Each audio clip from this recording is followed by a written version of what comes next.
जब नाश मनुष्य पर छाता है पहले विवेक मर जाता है, यानी कि जब व्यक्ति का सब कुछ बर्बाद होने को होता है तो पहले बुद्धि भ्रष्ट हो जाती है। रामधारी सिंह दिनकर द्वारा लिखी गई ये पंक्तियां इस वक्त खूब चर्चा में हैं और जिस तरह से राहुल गांधी की संसद सदस्यता को रद्द किया गया है, इस मामले की चारों तरफ जबरदस्त भर्त्सना हो रही है, हर तरफ आलोचना हो रही है। पार्टी लाइन से उठकर लोग इसकी आलोचना कर रहे हैं। जो लोग बीजेपी की विचारधारा के समर्थक हैं वो भी कहीं ना कहीं राहुल गांधी के साथ हुए इस खेल पर असहमति जता रहे हैं। वहीं राहुल गांधी की संसदीय छीने जाने के बाद जिस नियम के तहत यह सब कुछ हुआ है उसे लेकर सुप्रीम कोर्ट में याचिका दायर हो गई है। यह मामला बड़ा दिलचस्प है, आप लोग इसे बहुत ही ध्यान से समझिएगा। वैसे बीजेपी समर्थक लगातार एक तर्क दे रहे हैं कि यह सब कुछ तो कोर्ट ने किया है, मोदी का इसमें क्या रोल है, और कोर्ट ने यह सजा भी उस कानून के तहत दी है जिसे खुद कांग्रेस की सरकार ने बनाया था। इन सभी सवालों के जवाब आपको इस वीडियो में मिल जाएंगे। अच्छा, एक बात बताइए, क्या आपके साथ ये वाली घटना कभी हुई है कि आप सुबह सुबह बिस्तर पर लेटे हुए हैं, जानबूझकर आराम फरमा रहे हैं, जबकि आपके पास कई सारे काम है करने के लिए, तभी पिताजी आते हैं और आपका कान इतना जोर से गर्म किया जाता है कि दिन में तारे दिखने लगते हैं और आप कूदकर बिस्तर से रॉकेट की तरह उठकर काम पर लग जाते हैं।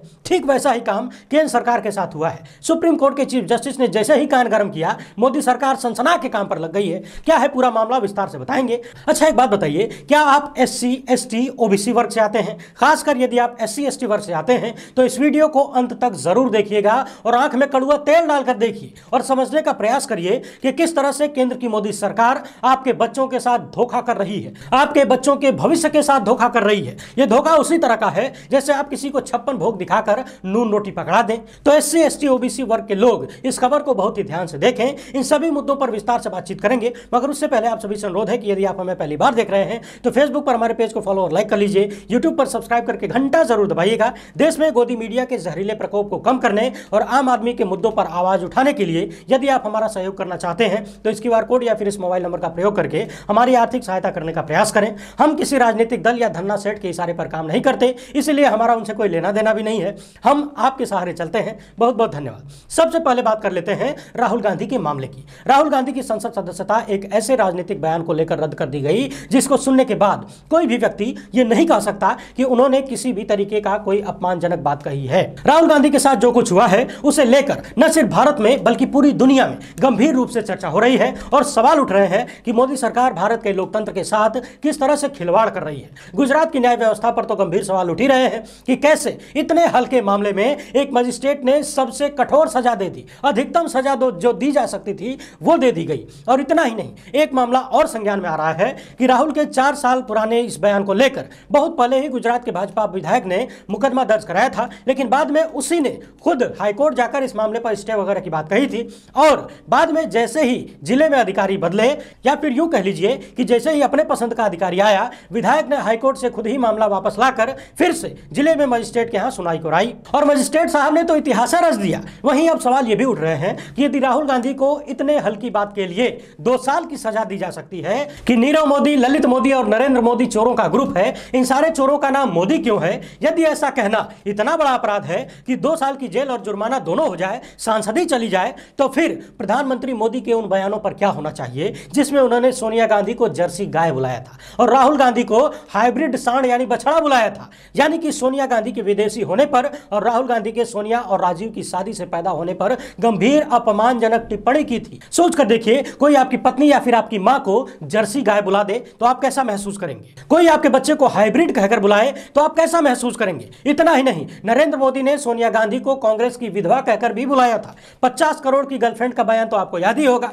पंडित नेहरू पर तो न जाने कितने ही आपत्तिजनक और झूठे आरोप गढ़ दिए जाते हैं आए दिन। बीजेपी के तमाम प्रवक्ता और नेता आए दिन इतने बड़े बड़े झूठ और बेबुनियाद आरोप विपक्षियों पर लगाते हैं जिनका कोई हिसाब ही नहीं है। यदि इस हिसाब से उन पर कार्रवाई होने लगे तो खुद प्रधानमंत्री मोदी को ही सैकड़ों साल की सजा हो सकती है। इतना ही नहीं, दवायर की एक रिसर्च में बताया गया है कि बीजेपी से संबंधित लोग सोशल मीडिया प्लेटफॉर्म से पीएम मोदी के वो सारे विवादित बयान हटाने का काम कर रहे हैं जिनमें उन्होंने विपक्षियों को गलत तरीके से बुलाया था या फिर उल्टा सीधा बोला था। यानी कि बीजेपी के लोगों को भी यह डर है कि कहीं पीएम मोदी के ऊपर भी वैसा ही मामला न दर्ज होने लगे, इससे पहले ही सारे बयान, सारे वीडियो ही हटा दो।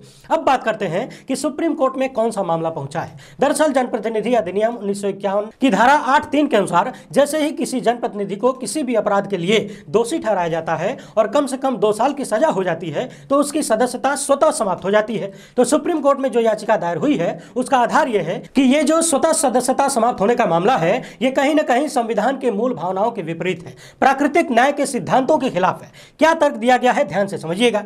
मैंने अपनी पिछली वीडियो में ही कहा था कि अब तक जितने भी सदस्यों की सदस्यता रद्द की गई, उनमें किसी को हत्या के जुर्म में सजा हुई थी, किसी को बलात्कार के जुर्म में, तो किसी को गंभीर भ्रष्टाचार के जुर्म में, यानी कि सभी के सभी गंभीर अपराध किए थे और अपराध सिद्धि के बाद उन्हें सजा सुनाई गई। लेकिन राहुल गांधी पर जो आरोप थे वो किसी भी तरीके से गंभीर अपराध की श्रेणी में नहीं आते हैं। इस याचिका में मूल आधार यही बताया गया है कि अपराध की श्रेणी को देखना जरूरी है कि सामने वाले ने अपराध क्या किया है। यह भी कहा गया है कि 1951 में जब यह नियम निर्धारित किया जा रहा था, तब विधायिका का इरादा सजा पाए हुए सदस्यों को अयोग्य करना था जिन्होंने जघन्य अपराध किए थे। उनके दिमाग में यह बातें नहीं थी कि किसी ने कुछ भी नहीं किया हो तो भी किसी भी कोर्ट में उसे ले जाकर 2 साल की सजा दिलवाकर उसकी सदस्यता रद्द करवा दी जाए। अब जो लोग ये कह रहे हैं कि कोर्ट ने सजा दी है और उसी कानून के तहत सजा दी गई है जो कांग्रेस ने बनाया था, तो उसे ऐसे समझ लीजिए कि कांग्रेस की सरकारों ने एक कलम दी थी, उस वक्त की सरकारों ने एक कलम दी थी लिखने के लिए, और उन्हें उम्मीद थी कि इस कलम का प्रयोग लिखने के लिए किया जाएगा।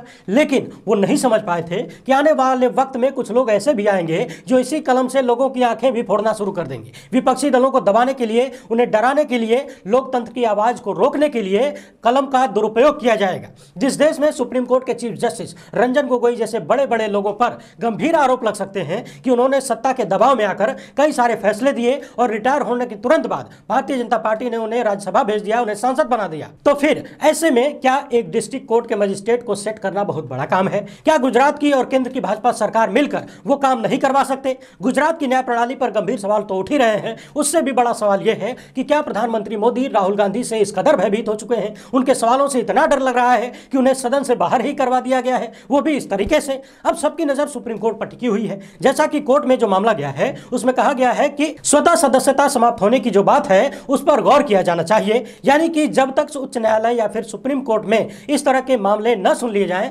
वहां से सजा न मिल जाए, तब तक कम से कम सदस्यता को बर्खास्त नहीं किया जाना चाहिए। मोटा मोटी यही बात है, वरना ऐसे तो किसी भी व्यक्ति को कुछ भी बोलने पर 2 साल की सजा दिलवाइए और झटके से उसकी सदस्यता गायब करवा दीजिए। और यदि ऐसे ही होने लगा तो नेताओं को तो छोड़िए, आम आदमी भी कुछ नहीं बोल पाएगा। पहले से ही लोग हद से ज्यादा डरे हुए हैं। इस हिसाब से बीजेपी वाले हमारे ही वीडियोज को देखकर कम से कम 1000 मानहानि का मुकदमा कर देंगे। हालांकि हमारी सदस्यता तो जाएगी नहीं, क्योंकि है ही नहीं, जुर्माना हम दे नहीं पाएंगे, तो फिर जेल हो सकती है। वहीं इस याचिका में बोलने के अधिकार यानी आर्टिकल 19(1)(a) की भी चर्चा की गई है और कहा गया है कि निर्वाचित सदस्यों की स्वतः अयोग्यता से नागरिकों को गंभीर प्रभाव पड़ सकता है, लोग डर जाएंगे। राहुल गांधी के साथ जो हुआ है उसने एक झटके में पूरे विपक्ष को एकजुट कर दिया है और अब सारे विपक्षी दलों को यह समझ में आने लगा है कि यदि अब भी एकजुट नहीं हुए, एक दूसरे के लिए खड़े नहीं हुए, तो आने वाले वक्त में उनका अस्तित्व खतरे में आ जाएगा। वहीं लोग अब यह भी कह रहे हैं कि प्रधानमंत्री मोदी ने अपने जीवन काल का अब तक का सबसे गलत कारनामा कर दिया है। बहुत सारे लोग इसे मोदी काल के अंत की शुरुआत के रूप में भी देख रहे हैं।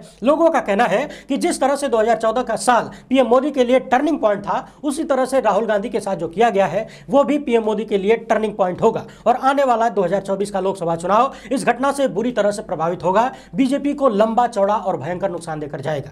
इस बात का अंदाजा आप इसी तरह से लगा सकते हैं कि बीजेपी की विचारधारा मानने वाले लोग भी भीतर खाने से अब ये कहने लगे हैं कि अडानी के सवालों पर मोदी इतना क्यों डर गए हैं कि राहुल गांधी को संसद से भी बाहर करवा दिया गया। आखिर अडानी के मामले में इतना बड़ा कौन सा घोटाला छुपा हुआ है?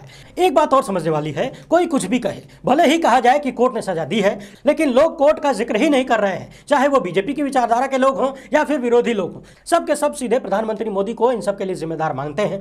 आगे आगे देखिए होता है क्या। बहुत सारे लोगों का यह भी मानना है कि मामला जब सुप्रीम कोर्ट में पहुंचेगा तो वहां ये साहब हैं और पिछले दिनों जिस तरह से इन्होंने संविधान को अपना आधार माना है और किसी सत्ता का कोई लोड नहीं लिया और बोल दिया कि अपन झुकेगा नहीं, बंद लिफाफे को झटका मार दिया और साफ साफ कह दिया कि न्यायपालिका में सब कुछ पारदर्शी होना चाहिए, बंद लिफाफा क्या होता है। और जिस तरह से आए दिन एक के बाद एक झटका देते जा रहे हैं, तो अब सबकी निगाहें इस बात पर टिकी हैं कि राहुल गांधी जब सुप्रीम कोर्ट पहुंचेंगे तो क्या होगा। आपको बता दें कि अभी जो मामला सुप्रीम कोर्ट गया है वो सीधे सीधे राहुल गांधी को लेकर नहीं गया है, वो इस बात को लेकर गया है कि जो सजा मिलने के बाद स्वतः योग्यता चली जाती है बिना अपराध की गंभीरता को देखे हुए, वो ठीक नहीं है। पिछले कई महीनों से केंद्र सरकार और सुप्रीम कोर्ट के बीच कॉलेजियम सिस्टम यानी जजों की नियुक्ति को लेकर गंभीर घमासान देखने को मिल रहा है। कानून मंत्री किरण रिजिजू जो आए दिन उल्टा सीधा बयान देते रहते हैं, जजों के बारे में कुछ भी बोल देते हैं, पूर्व जजों को देश विरोधी ताकत बता देते हैं और कीमत चुकाने की धमकी भी दे देते हैं। पिछले कई महीनों से खबरें आ रही थी कि केंद्र सरकार बहुत सारे जजों की नियुक्ति को रोक कर रखी है। सुप्रीम कोर्ट ने यहां तक कह दिया कि दो बार नाम सुझाए जाने के बाद भी केंद्र सरकार जजों की नियुक्ति क्यों नहीं कर रही है। जजों की नियुक्ति फटाफट करिए वरना एक्शन लेना पड़ जाएगा। शायद सुप्रीम कोर्ट कोर्ट की इन बातों का ही भयंकर असर हुआ है कि केंद्र सरकार ने 3 हाई कोर्ट के लिए नए मुख्य न्यायाधीशों की नियुक्ति तुरंत अधिसूचित कर दी है। इलाहाबाद हाई कोर्ट के लिए justice Pritinkar Diwakar, Chhattisgarh high court के लिए justice Ramesh Sinha, Patna high court के लिए जस्टिस विनोद चंद्रन को मुख्य न्यायाधीश नियुक्त किया गया है। पिछले दिनों भी एक ऐसा ही मामला सामने आया था जब सुप्रीम कोर्ट ने दिया तगड़ा वाला झटका तो तुरंत एक्शन में आ गई मोदी सरकार। मोदी सरकार के इन एक्शंस को देखकर ऐसा लगता है कि वो किसी बदमाश बच्चे की तरह हरकत कर रही है। जब तक कान न गर्म किया जाए, जब तक फटकार न मिले, काम नहीं करेंगे। अब बात कर लेते हैं SC, ST और OBC वर्ग के छात्रों के साथ हो रही नाइंसाफी की। इन वर्गों के छात्रों के लिए पढ़ाई लिखाई के लिए छात्रवृत्ति दी जाती है ताकि इनकी पढ़ाई में पैसे की कमी रुकावट न बने, पढ़ लिख सकें, शिक्षित बन सकें, मुख्य धारा में आ सकें। लेकिन केंद्र सरकार की लापरवाही देखकर ऐसा लग रहा है कि वो बिल्कुल नहीं चाहती कि गरीब वर्गों से आने वाले बच्चे और पिछड़ा समाज के आने वाले बच्चे पढ़ लिख कर आगे बढ़े। सामाजिक न्याय और पर संसदीय स्थायी समिति के सामने केंद्र सरकार ने जो आंकड़े रखे हैं वो चौंकाने वाले हैं। इन आंकड़ों को ध्यान से सुनिए कि आपके बच्चों को कितनी छात्रवृत्ति देनी थी और कितना दिया गया, यानी कि कुल बजट कितना दिखाया गया और बच्चों के पास पहुंचा कितना। केंद्र सरकार के मंत्रालय ने अनुसूचित जाति के छात्रों और अन्य लोगों के लिए प्री मैट्रिक यानी कि 10वीं से पहले की जो छात्रवृत्ति योजना के लिए 500 करोड़ रुपए का आवंटन किया था, लेकिन खर्च कर पाए मात्र 0.1%, यानी कि 1% भी नहीं। आवंटन किया गया था 500 करोड़ का और दिया गया मात्र 56 लाख रुपए। 56 लाख रुपए ही खर्च किए गए। कल्पना करके देखिए, 1% का भी 10वां हिस्सा खर्च किया गया है। कहां 500 करोड़ और कहां 56 लाख। यह आंकड़ा वित्तीय वर्ष 2022-23 के 9 महीनों का है। इतना ही नहीं, अभी और सुनिए, प्रधानमंत्री यशस्वी योजना के तहत 1500 करोड़ रुपए का आवंटन किया गया था, लेकिन 31 दिसंबर 2022 तक 1500 करोड़ का मात्र 2% ही खर्च किया गया। पीएम यशस्वी योजना के तहत OBC, SC, ST के लिए प्री और पोस्ट मैट्रिक छात्रों को छात्रवृत्ति प्रदान की जाती है, ये तो आप जानते ही हैं। आवंटन हुआ 1500 करोड़ का और खर्च हुआ मात्र 2%। 1500 करोड़ का 2% कितना होता है, गुणा भाग करके निकाल लीजिए। एक और मामला सुन लीजिए। शेड्यूल्ड कास्ट यानी SC कैटेगरी के छात्रों के लिए पोस्ट मैट्रिक यानी 10वीं के बाद के लिए छात्रवृत्ति का जो मामला होता है, उसके लिए सरकार ने 5660 करोड़ रुपए आवंटित किए थे, लेकिन 31 दिसंबर 2022 तक मात्र 2500 करोड़ रुपए ही खर्च किए गए। अब इन सब पर केंद्र सरकार का कहना है कि राज्यों का जो योगदान था उन्होंने समय पर किया नहीं, इसीलिए हम भी नहीं कर पाए। लेकिन सवाल ये उठता है कि प्रधानमंत्री यशस्वी योजना में तो सारा कार्यक्रम केंद्र सरकार का ही है, तो फिर वहां पर क्यों नहीं कर पाए? वहां कौन सा बहाना है? वहां किसने रोक दिया? ये सारी रिपोर्ट द हिंदू पर अंग्रेजी में और द वायर पर हिंदी में छपी हुई है। ये सारी बातें खुद संसद में केंद्र सरकार ने बताई है। हम अपने मन से कुछ नहीं बता रहे हैं। आप चाहे तो द हिंदू या फिर द वायर की वेबसाइट पर जाकर, उनके ऐप पर जाकर भी सारी खबर विस्तार से पढ़ सकते हैं, पूरी रिपोर्ट को। एक बार फिर से आप सभी से अनुरोध है कि यदि हमारा काम पसंद आए तो वीडियो को ज्यादा से ज्यादा लोगों तक पहुंचा करिए। हमसे जुड़ने के लिए बहुत बहुत धन्यवाद। जय हिंद।